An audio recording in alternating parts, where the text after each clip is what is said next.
Audit Committee. We'll get right on with the agenda by moving to item 1, apologies for absence.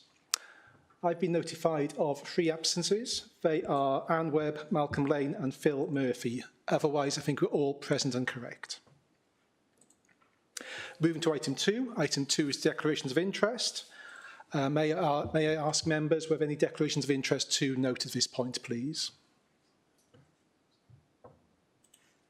I'll take that as a no. Thank you. We'll move on.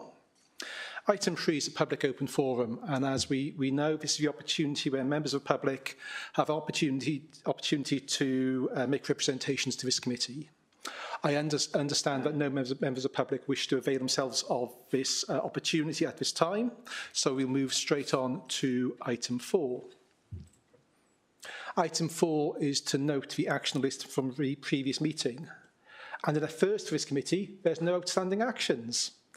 I think that's the one to gold star, so thank you one and all. Item 5 then is the Audit Wales Grants Report. May I take this opportunity before we dive into the paper to welcome both Rachel Freitag and Charlotte Owen of Audit Wales, who will be taking us through the majority of the items on today's meeting agenda. If we then sort of turn to the Audit Wales Grants Report, I think it's Rachel, you will be presenting. As usual, please assume we've read paper, take paper as read, but nonetheless highlight any points of note. Over to you, Rachel. Great, thank you, Chair. As mentioned, yes, I will take the report as read. This is a very factual report to bring together the findings of our grant certification work for 22-23, and I suppose draw a line under that work. So 4 of the 5 grant claims were certified much earlier in the year. It was the housing benefit claim, unfortunately, that we weren't able to certify until fairly recently, which is why this report is coming to at this stage of the year. So in terms of the 5 grants that we certified, we identified sort of qualification points, if you like, findings that we had to report to the grant awarding body for 3 of the 5. I'm not overly concerned by any of the findings in those 3 grants. So, they're very similar findings to what we find across the board. They were either sort of administrative findings or resulted under claims. So there were no amendments required to any of the amounts claimed by the authority. So I'm happy to take questions on those findings, but I suppose turning further ahead, we are undertaking the NNDR teachers pension work already for 23-24, and are turning our attention to the other two sort of full budgets and housing benefits sort of November, December time, following the conclusion of the main accounts audit. So we are turning our attention to those ones pretty quickly. So I'm hopeful we can bring the equivalent report to this committee a lot earlier next year. But I'm happy to take any questions. Thank you, Rachel. Questions or comments for Audit Wales, please? Martin. I don't know whether your volume is poor from the chair. Could you repeat that, Tony? I can hear Rachel very well, but you're very faint. One moment, we'll try to sort that out. You having the same problem, John? Yeah. Yes, similar problem. Yeah. How about now? I agree, Tony. Probably. How about now? Is that better? No. Not much. Try the other mic. Try another mic. How about this one? No, well, just as bad. Well, we can carry on with Rachel answering questions, but we can't hear you, that's all. Well, it's not the greatest advantage, really, is it? But, OK. OK, let's go to Martin first and then Sarah. Martin, please. OK, I'll try and be as close to the mic as I can.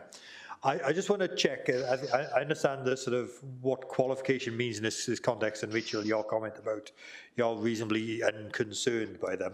Although there's a paragraph in the report that says it is possible the relevant grant-paying bodies will require further information, and effectively, I guess, there might be a risk of grant reclaim. Do we know if that's been the case on any of these this year? So we've.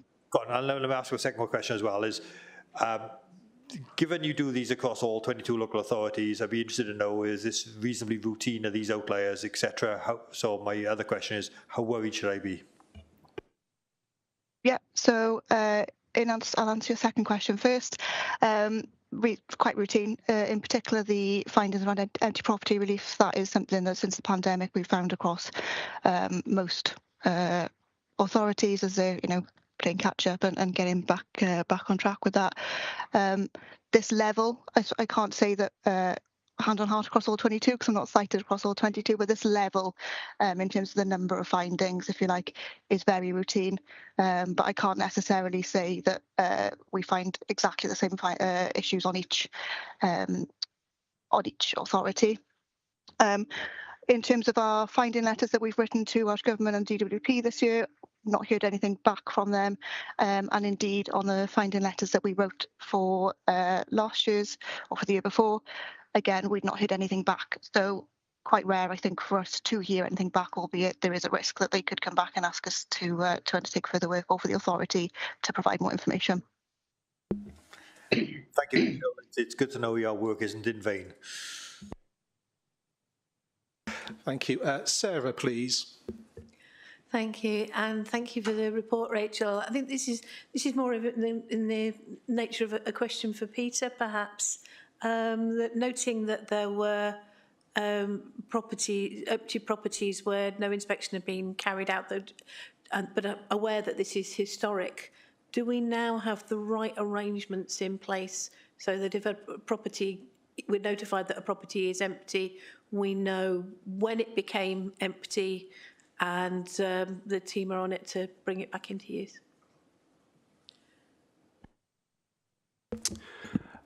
Thank you, Chair. Good afternoon, everyone. Jonathan Davis, Head of Finance at Monmouthshire. So, yeah, the findings from within this report are shared regularly with our shared service that we host with Torvine. So the learnings from that will be embedded within the processes going forward. I think whilst this does go back in time quite a fair bit, those issues would have been raised at our regular touch points with colleagues.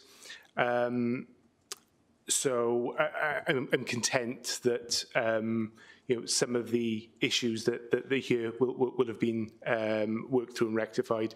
I think the final comment would probably be, I think, just to appreciate the volume of transactions that we're perhaps talking about in some of these schemes. And I think it's inevitable there will be certain items that are picked up and we need to work through. But I think translating those into robust processes off the back of those findings is the most important part.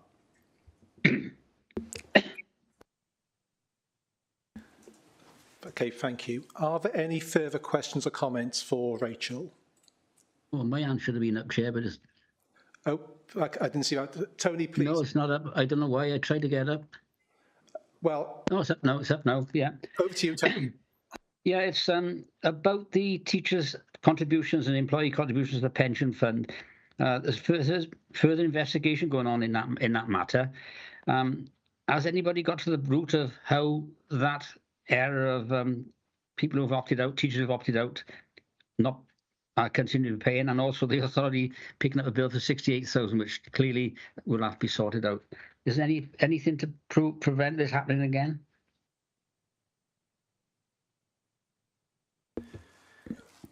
Yeah, thank you, Chair. Yeah, I think similar, Councillor Easton, to the previous point. We will have taken that learning into the processes that we have in place. The further work to understand those findings was in train and completed. I'd have to come back to you with the outcome of that if you wanted to know the specifics of those two findings. But again, content that the outcomes of those findings has been embedded within the processes going forward. Okay, I'm content with that. I don't particularly want any more. Okay. Thank you, Chair. Thank you. I'm not seeing any other hands up, so I think As a result of what we've heard, this committee can be assured by what we've heard and read, and we can note the paper. So thank you, Rachel. We'll now move on to item 6, and that is the Audit Wales Financial Sustainability Report. Clearly a very important report given the environment within which we are operating, and it sets out a number of findings. So in this moment, I'll ask Charlotte Owen of Audit Wales to introduce the paper, and thereafter I'll turn then to John Davis, our Head of Finance, to provide some context around the actions in train to address the points raised by Audit Wales. But in the first instance, let's go to Charlotte, please. Thanks, Chair. Just to give you all a little bit of context, this review took place across all 22 councils to assess whether councils have proper arrangements to support their financial sustainability.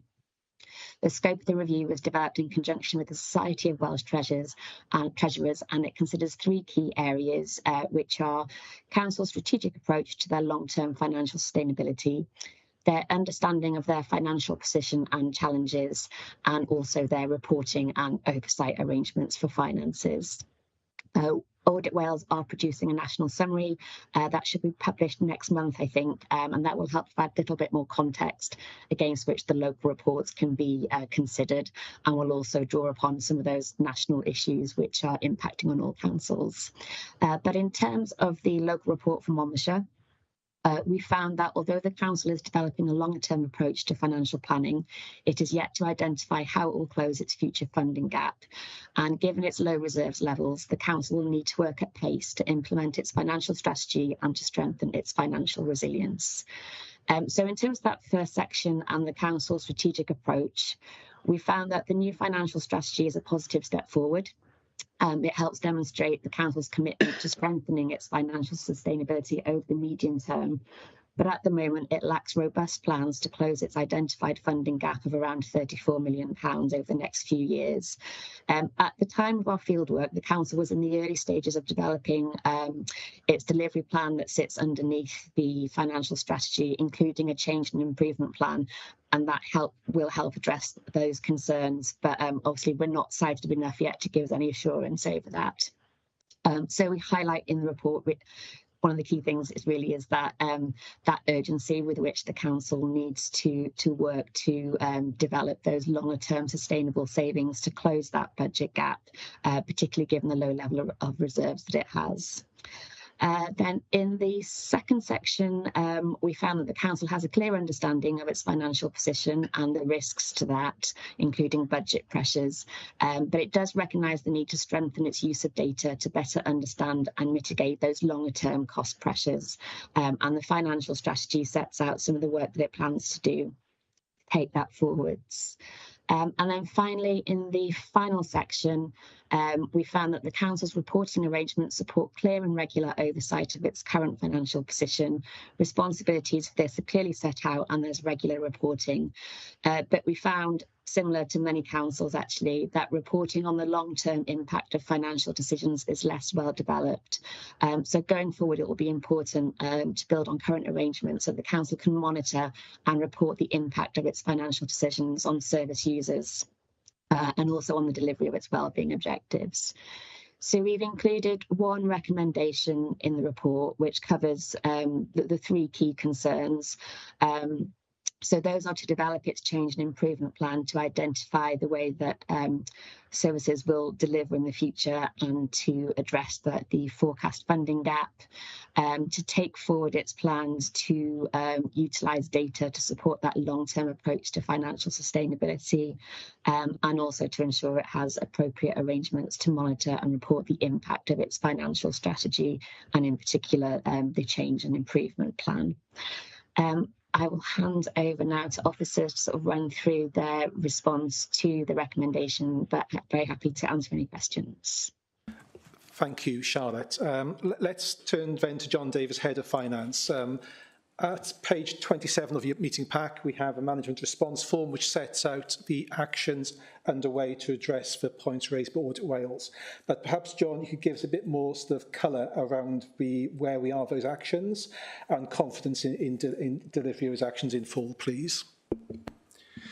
Thank you, Chair. Yeah, I think clearly the medium-term financial strategy was in its infancy as this report came together. Ultimately, that was agreed by full council in July of this year, and that outlined the framework that the authority would be working within over the medium term. I think within that, there were some key aspects that will allow us to take us forward in terms of that financial management over the medium term. It gave us a clear set of financial principles that will be used to inform our budget planning, both on the annual cycle and over the medium term. And key to that was being aligned to the community and corporate plan, as the MTFS is an enabling strategy of that plan. So the principles adopted within it looked to protect key services and ultimately protect the core funding sources that the authority has. I think clearly within that, prioritisation of those resources is going to be key as we move forward. But also what will be key is getting more sophistication around some of our data, as the report has outlined, but also some sophistication around our modelling and budgeting assumptions. That said, the key fundamental for me is multi-year funding settlements. It's what we don't have, and it hinders our ability to look beyond the next financial year.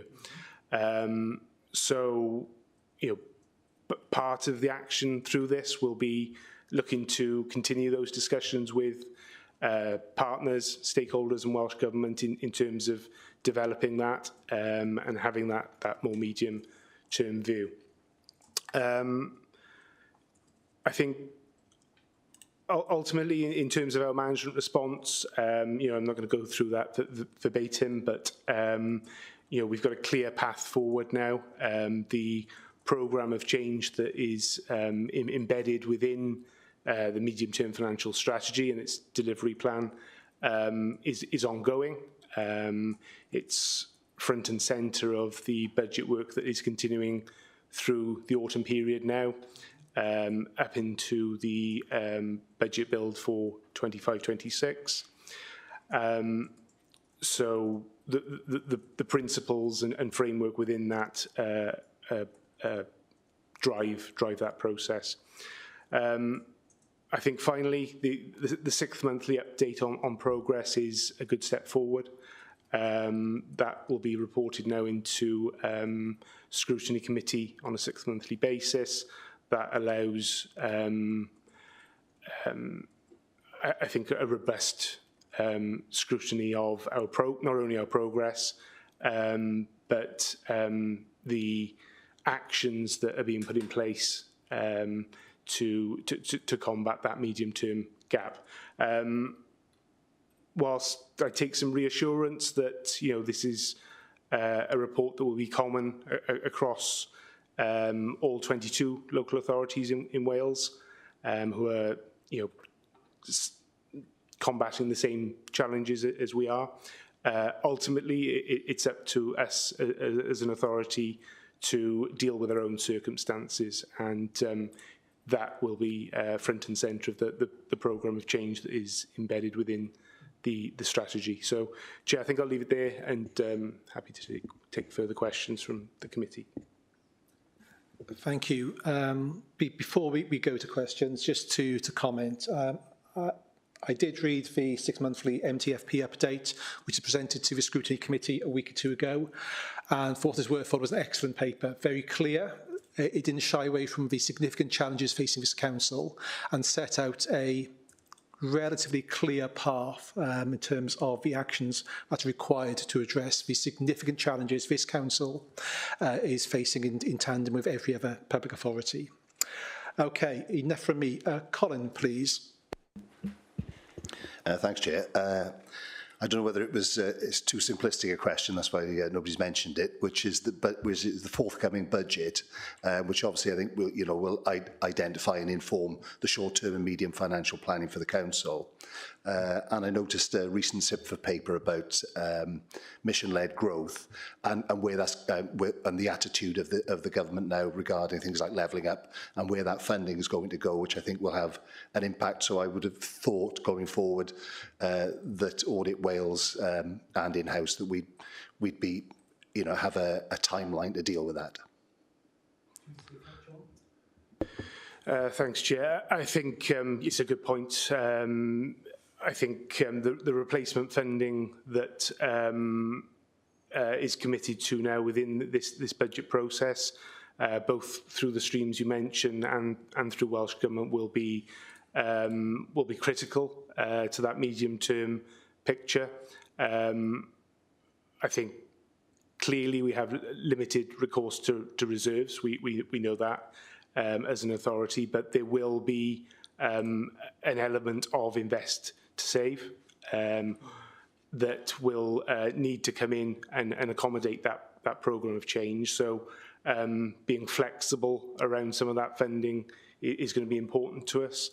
But I think I'd probably come back to the budget principles that we've embedded and that alignment to the community and corporate plan. That has to be central within our budget process. It needs to start from that footprint.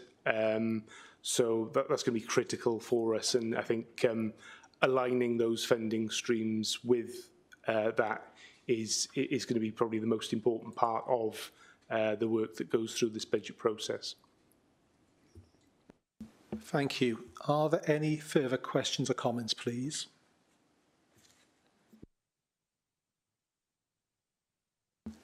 No? Thank you. Okay, in which case, I think we can note the Audit Wales report. Thank Charlotte and team for the good work undertaken, and congratulate the officers on the actions taken to date, and wish them best of luck to progress those actions over the course of the foreseeable future. We'll now move on to item 7. Item 7 is the Welsh Church Act Fund Audit Plan for 2024, and it's back to Rachel. So over to you, please. Thank you, Chair. Once again, I'll take this as read. It is the audit plan for our audit of the Monmouthshire Welsh Church Act Fund accounts for 23-24. We're due to undertake and complete the work in November and December, ready to certify ahead of the Charity Commission's deadline at the end of January. They are a very straightforward set of accounts in terms of what we audit. We've not identified any specific risks other than the non-rebuttable risk of management override that's present in all entities through our planning work. So I'm probably not going to say an awful lot more, but happy to take questions. But we will be coming back and reporting our findings in January. Thank you, Rachel. As you say, a very straightforward paper. Are there any questions or comments? Unsurprisingly, there's not. So I think the committee can safely note the paper. Thank you, Rachel. Thank you. Item 8 is the Council Progress Update in respect of the Audit Wales work programme. There are several action plans appended to the paper. If I could hand over to Richard Jones, our Performance and Data Insights Manager, to take us through the key elements, please. Over to you, Richard. Okay, Chair, Hannah's authored the paper, so can I introduce it? Thanks, Chair. So, afternoon everyone, Hannah Carter, Performance Analyst. I'll be presenting you today with the Audit Wales Work Programme Council Progress Update. So the purpose of the paper is to provide the committee with an update on the Council's progress against the Audit Wales Work Programme up to October 24. So this is a 6-monthly report that we bring to you, You were last presented with this back in April, and so this provides you an update with work done since April. We ask that members scrutinise the Council's response to the Audit Wales work programme, seek assurance that adequate progress is being made, and members can also refer any issues contained within National Audit Wales reports to other scrutiny committees if they feel the findings may be relevant. So as mentioned, the report provides an update on the progress being made by the Council in implementing the findings of Audit Wales reviews. This includes progress on existing proposals for improvement and then any new reviews published since April. So in Appendix 1, you'll find recommendations that require further attention, and these are marked as open. When a recommendation is then assessed as being adequately addressed, it's then moved to closed, and you'll find these in Appendix 2. So within this report, we do report on both national and local reviews. So local reviews are reviews done by Audit Wales just at Monmouthshire, so there's been one local review published since the last update, and this is the Capital Programme Management Review. There's also 2 national reviews, so these are reviews done at all councils in Wales. There is one on digital strategy and then also one on performance data. Even though these 2 reviews are national reviews and were done at all councils, the findings, they have found recommendations that are specific to us, and these were provided specifically to Monmouthshire, and so these are included alongside the local reviews in Appendix 1. And the committee will have received these separately as well as part of their work programme. And then, as mentioned in Appendix 2, you will find the closed reviews. And so there's 2 closed reviews for you today, one on workforce and asset management, and then also one on financial sustainability. Hopefully that provides you with a brief overview of the report. Happy to take any questions. Thank you, Hannah. I think it's pleasing to see a number of actions completed, so that's excellent. Go to questions and comments. We'll start with Peter Strong, please. Thank you, Chair. On the capital programme management proposals, it's page 55 of 76, if you're reading across the top. It says the capital programme lacks clear outcomes and that monitoring arrangements focus on budget and timescales with limited consideration of impact. And that's marked as open. I just wonder where we're going from this. Is this really a matter that really does need to be looked at more closely by either by this committee or by one of the other scrutiny committees? And I'm thinking particularly in terms of active travel, because there does seem to be a mismatch between local perceptions of what's needed to make walking and cycling safer, and the nature of the schemes that have come about, which tend to be more expensive than what was considered to be what was needed.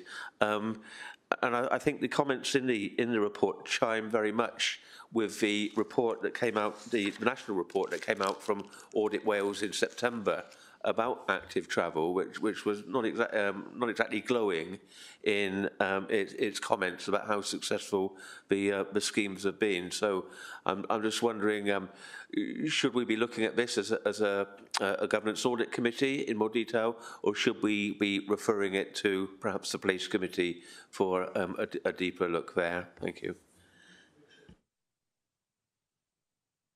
I think firstly, probably picking up on the broader point around the Audit Wales recommendation for the capital strategy report.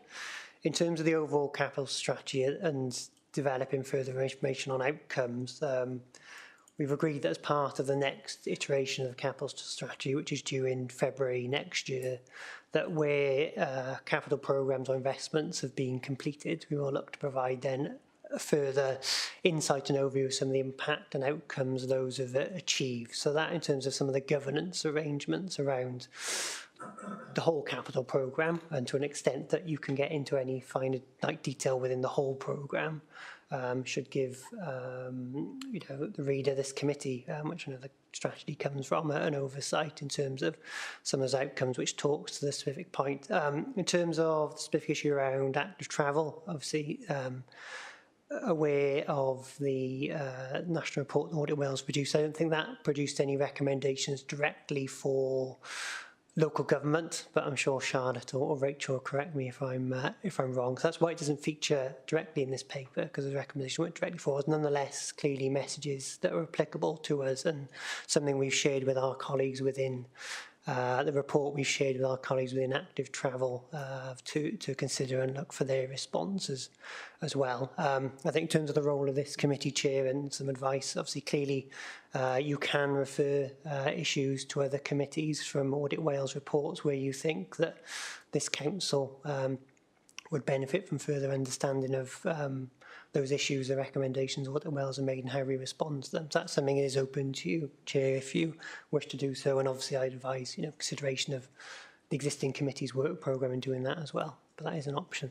Thank you, Richard. Peter. Thank you. I mean, I do think that probably is an option that would be worth pursuing, depending on the feelings of other members of the committee. Thank you.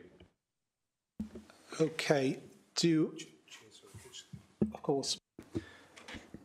Thanks, Chair. Only just a quick input off the back of Richard's. I just wanted to perhaps update on the work ongoing in embedding some of these recommendations. So the next iteration of the capital strategy is underway, and that'll come forward in the spring. I think it's important, firstly, just to differentiate between what our core capital programme contains and what it doesn't. So as an authority, our core capital programme is quite small, probably to the value of around £9 to £10 million per annum. It's very much focused on urgent health and safety works, around our infrastructure, our property, and part of it furthering the objectives of the community and corporate plan. The value of external grants available through the capital programme has grown significantly over recent years, and I think the part we talk about here is probably more aligned with that.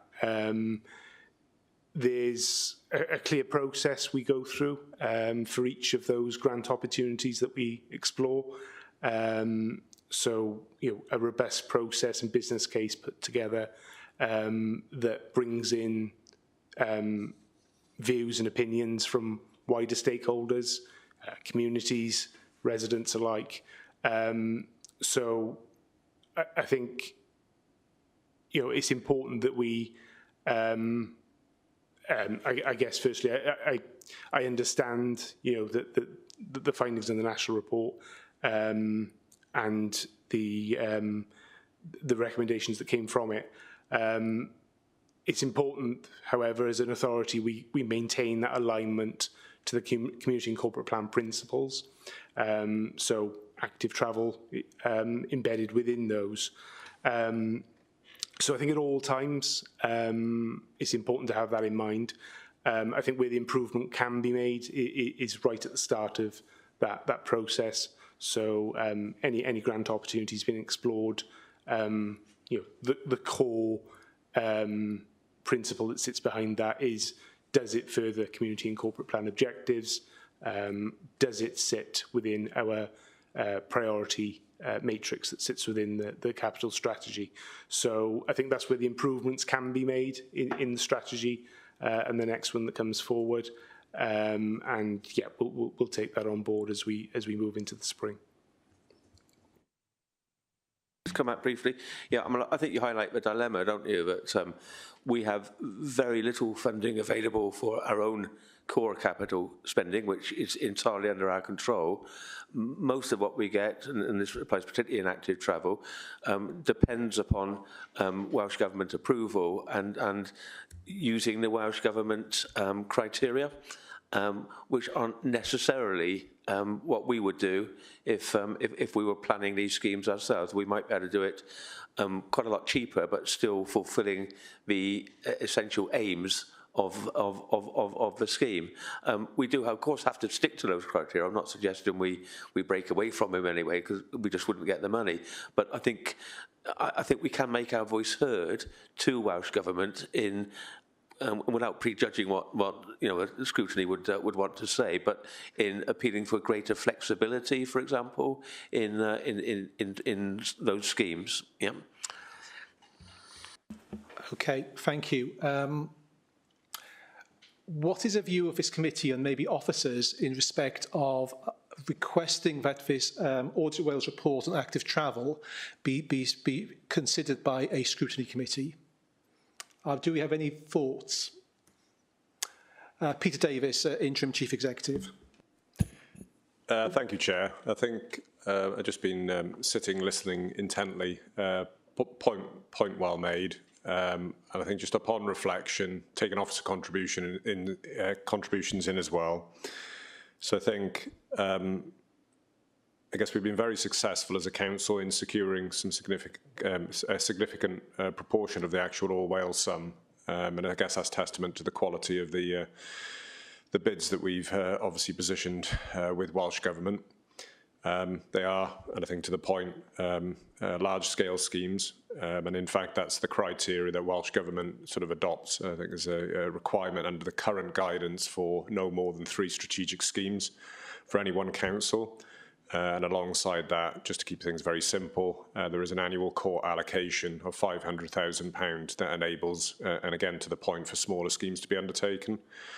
It's probably worthwhile just reflecting that there was ahead of, I guess, what we see as the current Welsh Government approach, commitments by local authorities, plural, to undertake very significant engagement and in order to develop the network maps for active travel, and which have obviously gone to inform the schemes, and particularly the strategic schemes that are coming forward.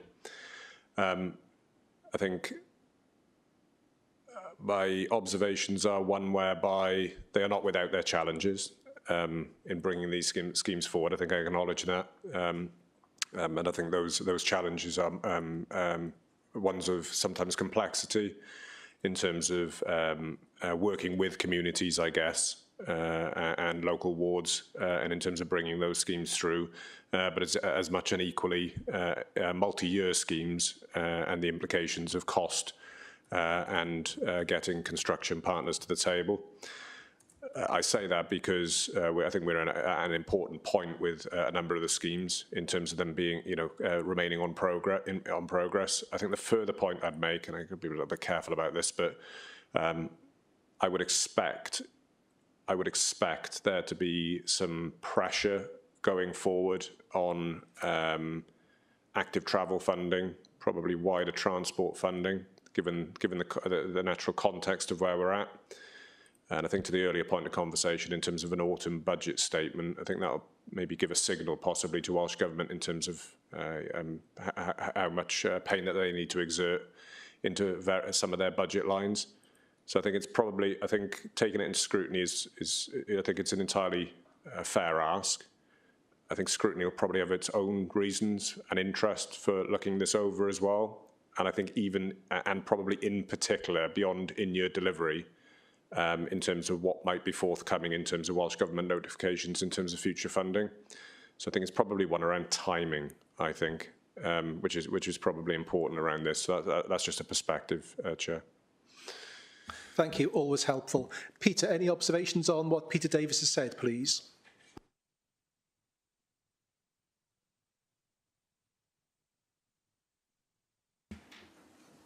Okay, let's move on then to Tony. Over to you, please.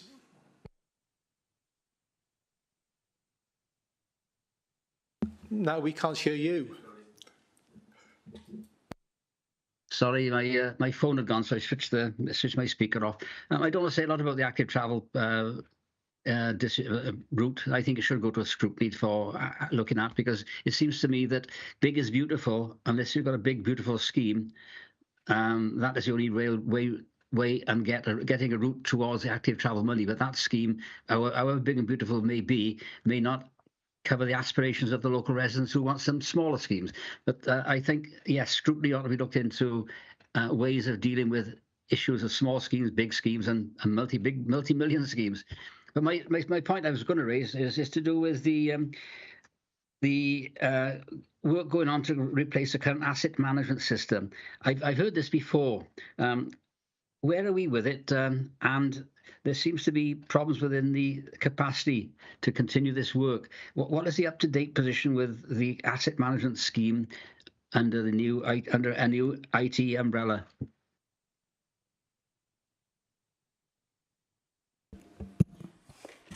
Thank you, Councillor Eason. I'll come in here only because I know we haven't got Nick Keys with us to directly respond to it. All right. Yeah, that's fine. But I think your point is well made. There has been a delay on the ground because individuals concerned with leading on the work have not been present in work for a period. And I know that Nick has worked around that. I think things are being brought back on track. I think there is probably some wider discussion and interest, probably in that space of wider collaboration and partnership, to maybe explore conversations as well, and whether that allows us, I guess, conversations I think very much in their infancy at the minute. But if in any way that they can provide opportunity to fast track the council in advancing things. Clearly an area for exploration, but yeah, I think I'm confident as we stand now that I think the delays and slippage that we've had up until this point will hopefully be addressed, and we can start making some progress going forward. Okay, thank you. Okay, I'm not seeing any of hands up.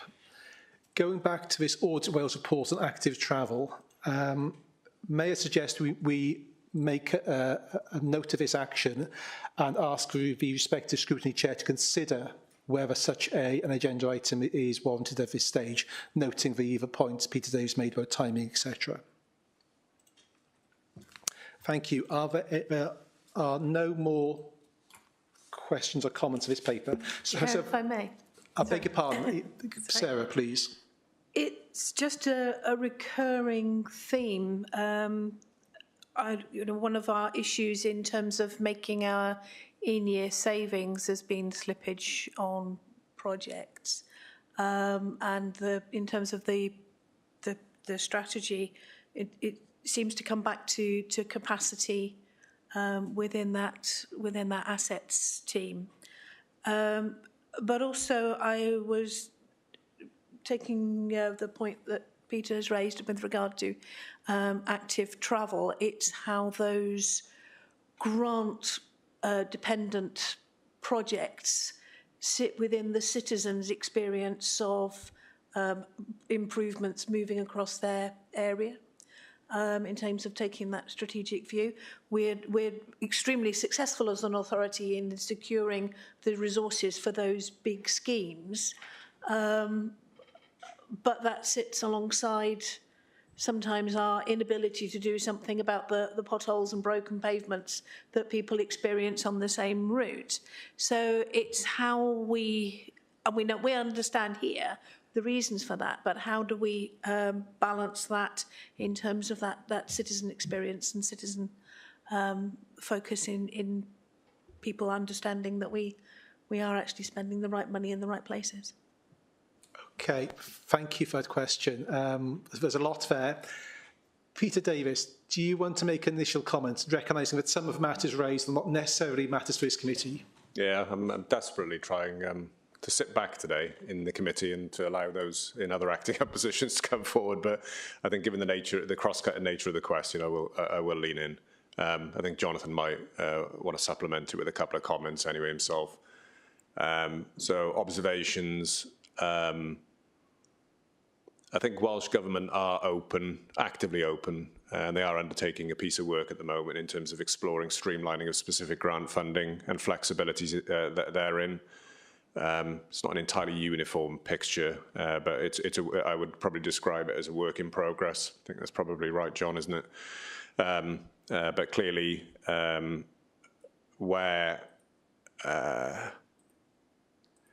particularly if we stay in capital a moment rather than in revenue-specific grant funding, I think it's a case whereby we try and engage purposely with Welsh Government and make sure that the criteria are sufficiently flexible to ensure that we can deploy those specific capital grant funding streams to align with our own objectives, and certainly, and to your point, in terms of meeting the needs of our communities, rather than in fact sometimes not, and in the way that grant criteria possibly straitjackets you. So I think that's a conversation that Welsh Government are demonstrating that they're open to have. I think examples of that, I think, just in terms of in the housing space where we've seen real challenges on the ground in terms of sort of addressing issues, whether it's temporary homelessness accommodation, affordable housing and the like. And I think Welsh Government recognising that they're going to need to introduce flexibility, I guess, in terms of some of the funding streams to allow councils to be really creative and innovative in terms of addressing some of those solutions. So yeah, I think specifically on the grant funding piece, that would be my sort of broader sort of response to it. I'm not pushing back. I think probably a point of clarification, and John, correct me if I'm wrong, but I think the non-delivery, if we talk about our broader savings, I think the non-delivery of our savings, and we're still being in 80% plus delivery on our savings, and let's just recognise our savings proposals have amounted to probably bordering on or in excess of £10 million for the last couple of years, each of them. And yes, there's to a degree we have fallen short. In a very, and this is a very broad comment, I think they're in the main as a consequence of events arising that have prevented from those savings occurring, and sometimes where the change that we need to deliver on the ground, when you're talking about practice change and reform, say for example in social care, it's not been as fast as we would have wanted it to. These are complex areas. So I don't think it's so much as a result of capacity, and I don't think it's as a result of a discipline around programme and project management necessarily. Yeah, I think on that one. And then the final point, because you drew it out on the assets, if you are specifically referring to, I think, a shortfall that we have in delivering against our asset rationalisation savings, that is born at times because of political decisions made, because there were assets identified that we would have potentially progressed to sale, and those decisions have not therefore been taken. And at the end of the day, we are a politically led organisation, and those decisions can be fairly made within the bounds of the Constitution. Yes, there is a consequence that we have fallen short, and clearly we will have to take budget recovery action in the in-year, or take a different approach, I guess, going forward to close the gap in other ways. But if John wants to add anything further, yeah. Thanks, Chair. I think just on the final point about asset rationalisation, I think the wider perspective needs to be taken. So if I give an example around Seven View and the use of that asset to further some of our housing pressures that we're facing, it was right and proper that that business case was taken with consideration of that. It provides us with an opportunity to readily reduce our cost of provision of the service, and it still remains an asset in our ownership. I think there will be instances of those throughout. There will be other opportunities that we will look to explore for asset rationalisation.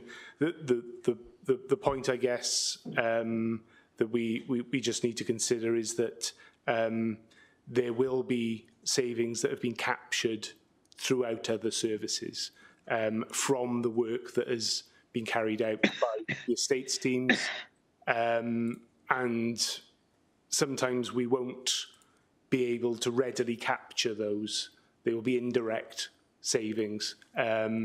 Whilst we can try our best to identify those and report on them, it is sometimes difficult. But I think the important part is that we take consideration of the whole authority picture and not blindly go, I guess, to a disposal option with no consideration of potential other service options. Thank you. There's a lot there. Sarah, did you want to come back? Thank you. Yes, I think the point I was making is that politically, I know the team has been given an ambitious programme of sort of, you might call it spend to save, where your reuse of assets is required, and change of use of assets will create savings for the authority elsewhere. So I was just questioning, I hope a supportive way, do you have actually the resources to bring those projects through as quickly as we need them to happen? So, Chair, I'll be much briefer this time. You'll be pleased to know it'll be a couple of sentences. So we do, Nick, within his development team and asset management team, has a couple of key vacancies. He's currently seeing through to those now, and despite, I guess, some of the constraints around vacancy freeze in place in order to assist in your budget recovery, we have a lens that we apply, and that obviously Matt and HR colleagues assist us with and oversee. It's not a blanket vacancy freeze, so it's a thoughtful process. To your point, those will go forward and be recruited into, because to not do so, and to your point, would hinder our ability to be able to actually realise some of those asset rationalisation savings. Thank you. But on very much that ally point, sorry, did you want to come back, Sarah? No. I was going to take the opportunity to ask John Davis, the Head of Finance, the situation with his recruitment. So he shared a paper some months ago on his target operating model and talked about progress being made in respect of delivering that model. So a good opportunity, given the questions around capacity and resources, where we are with that, please, John. Thank you, Chair. I think it will be a brief input. I'd probably say we're about 50% the way through that process. We have 4 posts that we'll be looking to recruit into. 2 of those are due to go out imminently, and 2 are just going through the HR process to be agreed for advertisement. So we're hopeful, given the natural timelines that go with some of these appointments, we are hopeful of having those in place very shortly. Thank you, John. I'm not seeing any other hands at this point, so I suggest we note that very helpful update and very helpful discussions on that paper. And we now move to item 9. Item 9 is a presentation of the new Global Internal Audit Standards and a code of practice for governance and of internal audit in UK local government, which is a bit of a mouthful. So Jan Furtek, our acting Chief Internal Auditor, is going to talk us through this presentation. So over to you, please. Thank you, Chair. Yeah, so this is a very brief overview of the new Global Internal Audit Standards and the SIPFA Code of Practice for Governance of Internal Audit in the UK local government sector. It's just worth noting that the reason for doing the presentation today is that the Global Internal Audit Standards are currently out for consultation, and the Governance and Audit Committee may wish to provide a response to that consultation, which closes at the end of this month. So the Global Internal Audit Standards have been designed to introduce a set of internal audit standards across the world. They replace in the UK the International Professional Practices Framework, the IPPF, and are effective from January 25. However, public sector adoption will not take place until April 25. These new global audit standards will be in place to help auditors and their organisations respond better to today's complex and rapidly changing environment.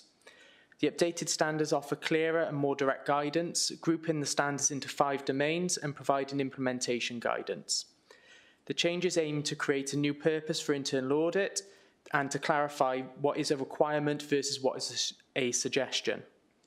The new standards also look to strengthen the integration of governance, risk and compliance systems while maintaining independence and objectivity.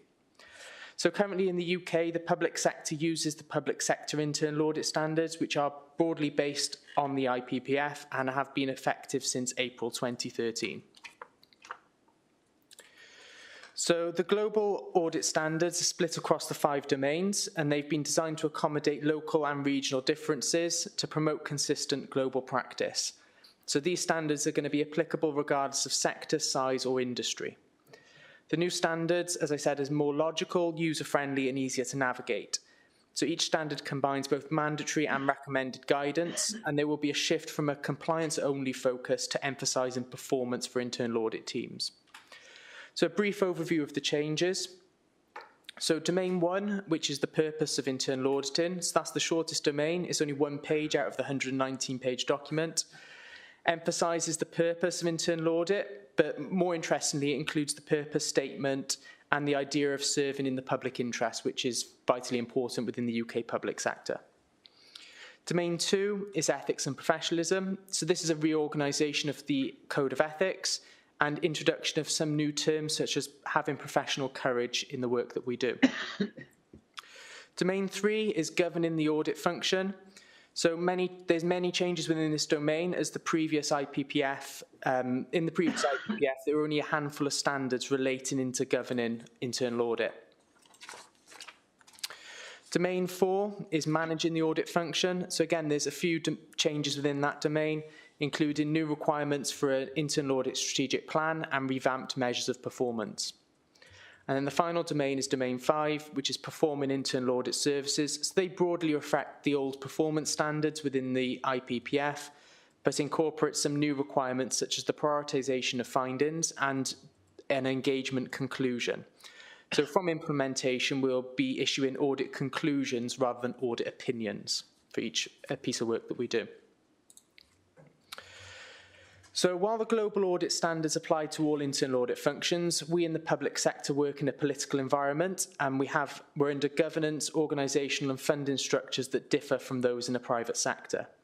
So for that reason, a section has been included within the standards called Applying the Global Internal Audit Standards in the Public Sector. This section details 3 key areas where there are differences, but is mindful that this is the public sector across the world and not specific for the UK. So law and regulations. So the applicable regulation in Wales, which is the Accounts and Audit Wales Regulations 2014, that establishes our mandate for internal audit. But we do have public sector disclosure requirements in the UK, and we also have the need to present our internal audit conclusions in the public domain during public meetings. Governance and organisational structure. So the structure and reporting lines in local authorities quite often differ from private sector. So in our case, the internal audit function sits within the Resources Directorate, and I report into the Section 151 officer as required by legislation. However, to ensure independence, I maintain a direct line of reporting to both the Chief Executive, Chair of Governance and Audit Committee, and the Chair of the Cabinet. The note also highlights that the board in the public sector may not have the authority over aspects of the Chief Audit Executive and the internal audit function as described in the standards. So, for example, the remuneration of the Chief Audit Executive is agreed through our job evaluation scheme as required by the Council's single status agreement, and that's not set by the Governance and Audit Committee. In addition, it states that the Chief Audit Executive should avoid taking direction from elected officials without first consulting the board and senior management. And then the other section is funding. So the internal audit budget forms part of a larger council budget, and the allocation is determined by the Section 151 officer, approved by Cabinet and ultimately full council. So the Chief Audit Executive, so myself, need to advocate for the resources that I feel are needed within the internal audit team. So this section also acknowledges funding limitations which may prevent an external quality assessment being undertaken, but allows for the public sector to participate in peer review programmes to conduct this assessment. This is an approach that has already been completed successfully across Wales through the Welsh Chief Auditors Group.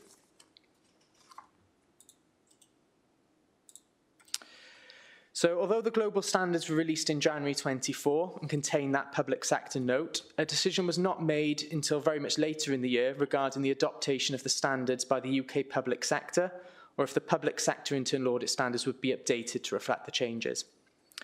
So the Internal Audit Standards Advisory Board, along with the relevant internal audit standard setters, considered how the new standards would be implemented, and they have determined that the global standards are applicable to UK public sector bodies, subject to a small number of additional requirements and interpretations, including a case where the requirement is replaced by a public sector requirement.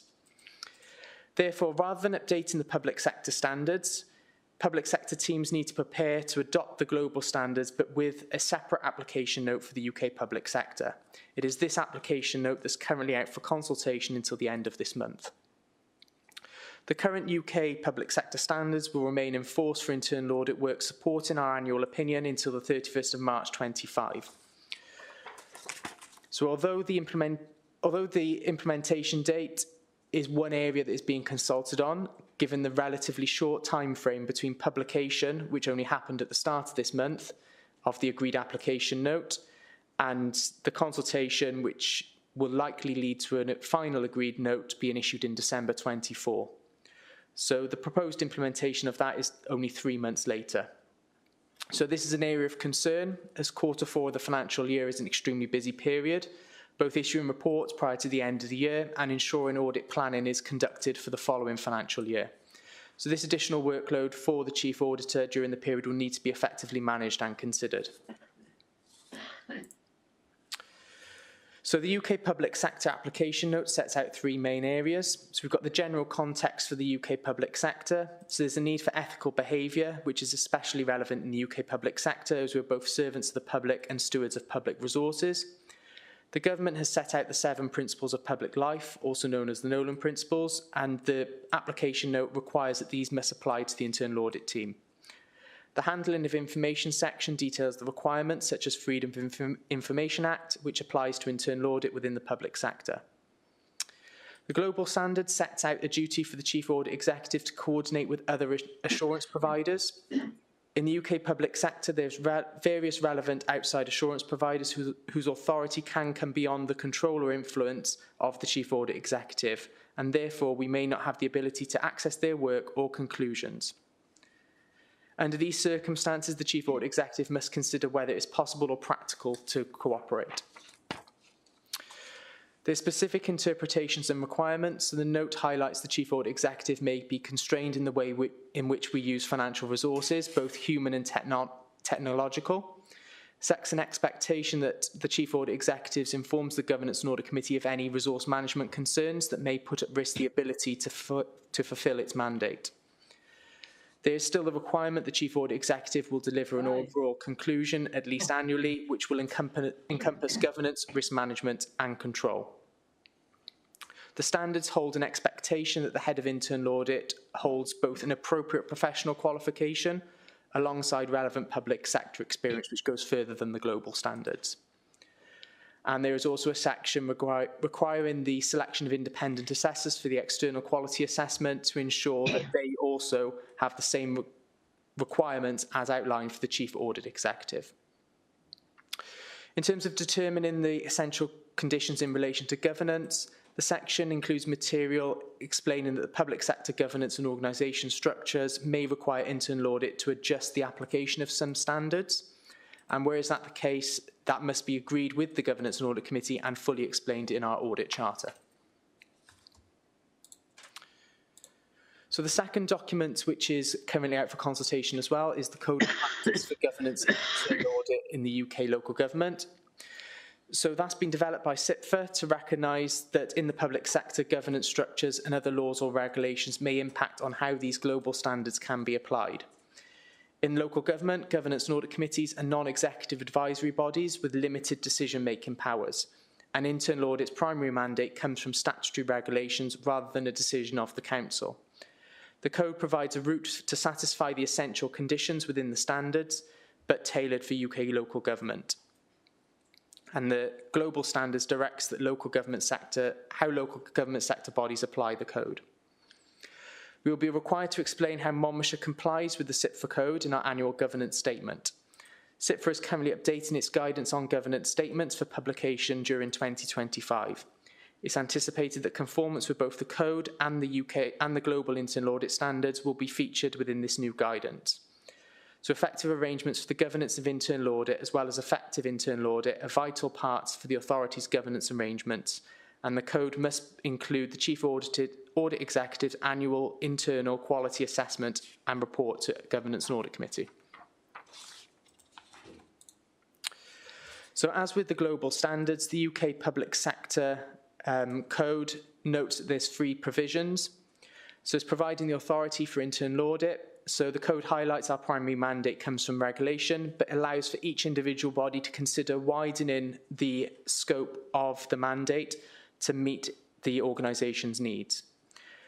The Chief Audit Executive has a responsibility to prepare a charter conforming with the global standards and covering governance arrangements.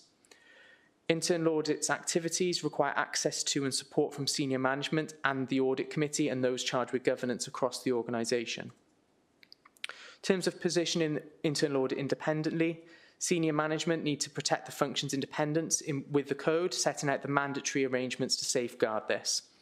The Code has the requirements for councils to have suitably qualified and experienced chief audit executives. In providing an oversight of internal audit, to ensure the effectiveness of the team, it should be overseen by the Governance and Audit Committee, and annually we present the results of the Chief Audit Executive's assessments and conformance against the global standards within the annual report. The annual report needs to provide a conclusion on governance, risk management and control. The Audit Committee and senior management must engage with the Chief Audit Executive to review whether internal audit's financial, human and technological resources are sufficient to meet our mandate. Senior management must ensure that internal audit has had an external quality assessment once every 5 years against its conformance with the global standards and the Code. The Audit Committee must receive the complete results of the assessment and consider the action plan to address any recommendations. So as I mentioned, both documents are proposed to be effective from April 25. So a consultation period has begun. The UK Public Sector application note with the global standards closes on the 31st of October, with the CIPFA Code of Practice having a slightly longer period until the 28th of November.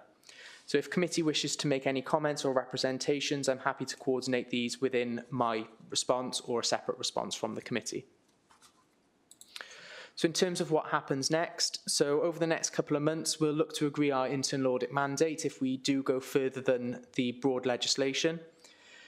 We'll look to update our internal audit charter and seek appropriate approval coming from the committee. We'll review our compliance against the new global standards to develop an action plan to address any gaps, and we'll wait for future advice from CIPFA regarding the requirements for future annual governance statements and work that might be needed for that. So that's tried to keep it brief, but happy to answer any questions. Firstly, thank you. That was very helpful. I now feel far better informed. I suppose 2 questions from me. Do you support the new proposals, either wholly or partially? And if partially, why so? And how significant is the work required to align operations to new standards, please? Thank you, Chair. Yeah, so originally, when the new standards were published, we didn't get the application note for the UK public sector, or for the public sector at all. So that's been added in. Obviously, the UK public sector code, which is out for consultation, adds a bit more meat onto it. So I'm a lot happier now that we've seen those documents. Would have liked to have seen them a lot earlier in the process, considering these standards were published back in January this year, and it's taken until the start of October to actually see what the expectation is going to be for local authorities. So it doesn't give us, as I said, doesn't give us very long to make sure that we've got all our ducks in a row and we can demonstrate compliance from the 1st of April. Happily, though, I can say that it's probably not going to be that much amount of significant work to adapt to the global standards. A lot of the items we are currently doing. The biggest change is making sure we've reviewed our audit mandate and update our internal audit charter, which was something that had to be done over these next couple of months anyway. So it's an opportune time to get it done. It's obviously just basing that on the fact that we're doing that in the busiest time of year for the audit team. Thank you. Questions or comments, please? Martin. Yeah, thank you, Jan. That's really, really helpful. Obviously, we currently operate under something very specific to the UK, which is the public sector internal audit standards. This note, which has recently come out, seems to replicate something akin to that now. So I presume that the UK legislators generally are content with where we are. It's an agreed way forward. So this is not going to indicate a significant lurch of activity, I suspect. Am I right in reading that? Yes, you're quite correct with that. Yes, the whole point of this application, it was to provide a bit more meat on the bone with the standards and how they apply in the UK public sector. It's gone through the regional internal audit standard setters in the UK, which comprise of SIPFA, UK government, Welsh government, Scottish government. They've all agreed on this proposed application note, which obviously is now out for consultation, and they'll be reviewing the responses to the consultation and deciding if any further changes are necessary, and that potentially does include the implementation date. Thank you. Yeah, if I can just follow up, I think the only there are lots of changes, but the real significant changes for us as Governance Audit Committee members will see is in receiving internal audit reports going forward. You mentioned they will use the phrase audit conclusions rather than recommendations. So their conclusions are for their management to grow an action plan around it rather than you tell them what to do. You say what the problem is and they decide to fix it rather than the old-fashioned way of you tell them how to fix it and they say, yes, boss. No, so the new standards set out a requirement that we still issue recommendations. So we'll issue a recommendation to the issues that we find within the report. We won't be issuing an audit opinion on the team, we'll be issuing an audit conclusion. So it's just that form of words. So we'll have an audit conclusion, which would still be in line with the opinions that we currently use, because they're in line with SIPFA best practice. So in terms of substantial, reasonable, limited, no assurance, those will remain the same. It's just that it's a different terminology in that we'll call it's our conclusion. Terrific, thank you very much. So talk of terminology, I believe there's reference to foresight as well as insight in the audit process. Any thoughts on how big a change that would be for you and the team? I think we're trying to do a lot more foresight at the moment. We're trying to be a lot more not just reactive with the work that we're doing, but we're trying to be more proactive and getting out across different areas, listening to management concerns, having those conversations with chief officers at an early stage. So I don't envisage too many problems with that. It's just obviously making sure that as the internal audit plan comes through committee, that is an indicative plan at the start of the year, with doing more foresight and doing more potential unplanned reactive reviews, that we might be in a position where we don't necessarily hit the performance target for the audit plan, because we might be looking at other areas in addition to that and swapping jobs out as risk changes across the year. Thank you. Okay, questions and comments? Colin, please. Yeah, thank you, Chair. I think it's probably articulated in where we currently are, but I understand that there are topical requirements within the new standard. Are you able to articulate around those what that's going to look for us with an audit plan?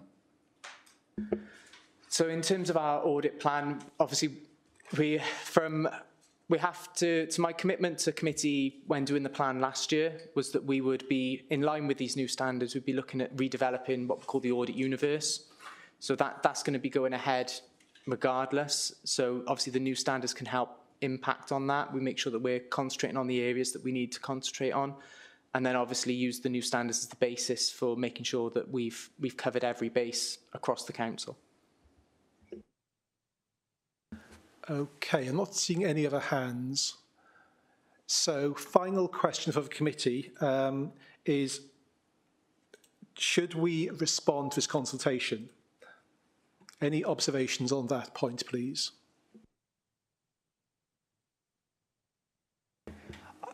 I'm not sure we can add an awful lot. There are people well above our pay grades who are currently looking at this. I think, Jan, from what I've seen, it's actually probably welcome, as long as it doesn't create an industry in terms of we need another 3 internal auditors, and we end up spending more time on this than actually doing audit. So I'm not particularly minded. There's nothing that leaps out to me as things we need to be concerned about. I happen to be disproved, though. Yeah, I agree. I just thought I'd ask the question just in case we want the opportunity to provide feedback. Okay, so in conclusion, thanks for the presentation. We look forward to seeing the work being progressed in relation to aligning to those new standards. Moving on to item 10. Item 10 is the forward work plan. We just really this is largely for information, but clearly happy to take comments now or offline after the meeting. Item 11 is to approve the minutes of the last meeting. I'm content with the minutes, so unless there's any objections, I will look to sign these minutes after the meeting is closed. No, looks good. And finally, date for next meeting. We had some discussion in the pre-meet about whether the date is suitable, and given that only 3 councillors cannot make the 28th, my suggestion at this point in time, unless the situation changes, is that we stick with 28th of November. Okay, so hope that people are okay with that. And I think that concludes the meeting. So thank you for your attendance and participation. Thank you.